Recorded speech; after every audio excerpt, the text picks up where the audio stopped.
अस्सलाम वालेकुम रहमतुल्लाहि व बरकातुहू। वालेकुम अस्सलाम वरहमतुल्लाहि वबरकातुहू। आज हमारे क्लिनिक पे मुंबई में हमारे दो मुखलिस दोस्त अबू आसिम साहब और हकीम आफ्ताब साहब तशरीफ़ लाए हैं।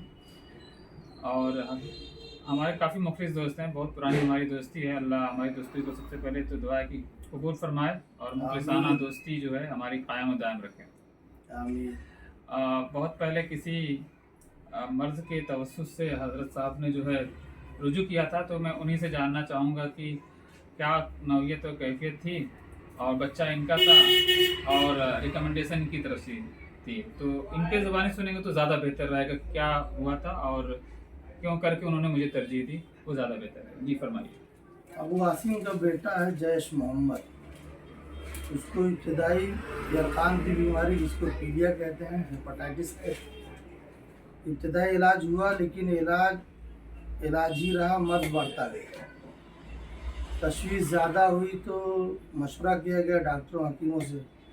मेरा खुद अपना भी बहुत सारा तजर्बा है, लेकिन बेहतर ये लगा कि बहुत ज़्यादा कसीर रकम ना खर्चा करके डॉक्टर अहमद साहब के यहाँ बम्बई भेजा जाए, ताकि एक माकूल रकम और कम वक्त में इलाज कामयाबी की तरफ जाए।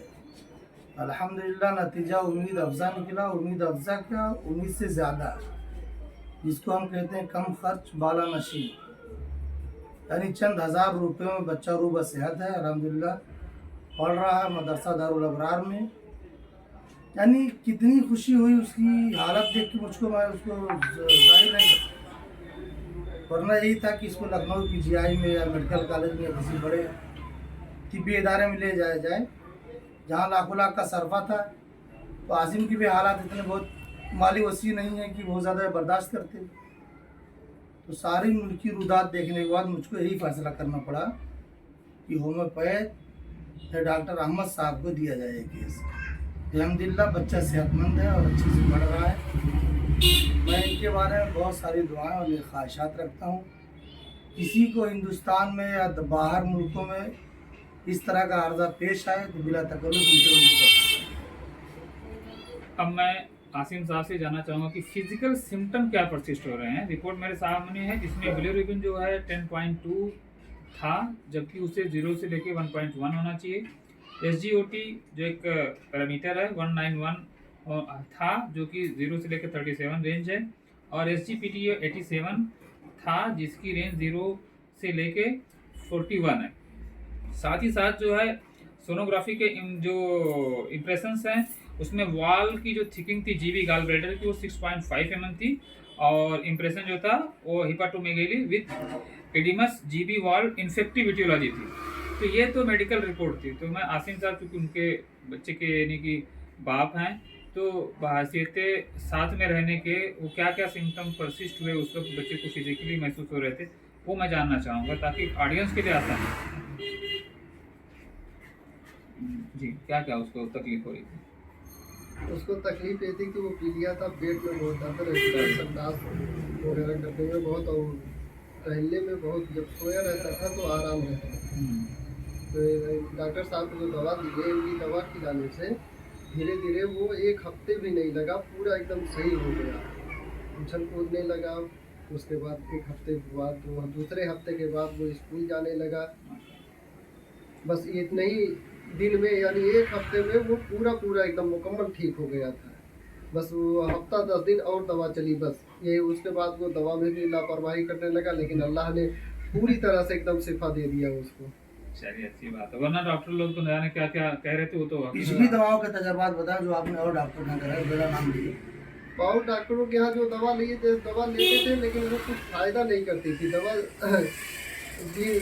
5 दिन की पहले लिए, फिर एक दूसरे के बाद 1 हफ्ते की दवा लिए, फिर दूसरे दवा के डॉक्टर के यहाँ से सागन से दवा लाए।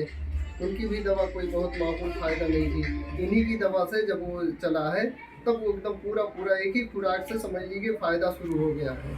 और 1 हफ्ते भी नहीं लगा, पूरी तरह से एकदम ठीक हो गया है। माशाल्लाह, बहुत बहुत शुक्रिया आपका अपना फीडबैक देने का। और मैं हकीम साहब से आखिरी अल्फाज लेके जो है विदा चाहूँगा। तो कुछ और आपको इजाफी अल्फाज कहने हैं, दुआइया या इंतबाहिया या मशवरे के लिए मेरे या ऑडियंस के लिए, तो आप ज़रूर इससे हमें मुस्तफ़ीज़ फरमाएँ, क्योंकि आप हमारे दीनी भी भाई हैं और मुखलिस दोस्त भी हैं और बड़े भी हैं, तो हम आपके मशवरे की कदर ज़रूर करेंगे इंशाअल्लाह। मेरा अपना ज़ाती मशवरा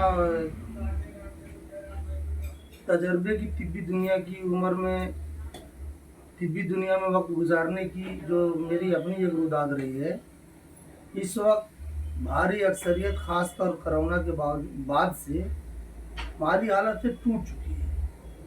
तो अगर होम्योपैथ ऐसा नुस्खा दे रही है और हकीम डॉक्टर अहमद साहब अपने तजर्बात में चीज़ें लाए हैं तलाश करके, अमली पढ़ने लिखने से मरीजों पर तजर्बात करके, इस तरह के पेचीदा इमराज के लिए इनसे रुजू किया जाए, ना कि लाखों लाख फूका जाए बड़े बड़े मेडिकल कॉलेजों में।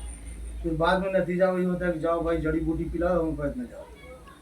तो मेरा कहना है कि वक्त से पहले वक्त की कदर की जाए, कम लागत कम वक्त में मरीजों को संभाल लिया जाए।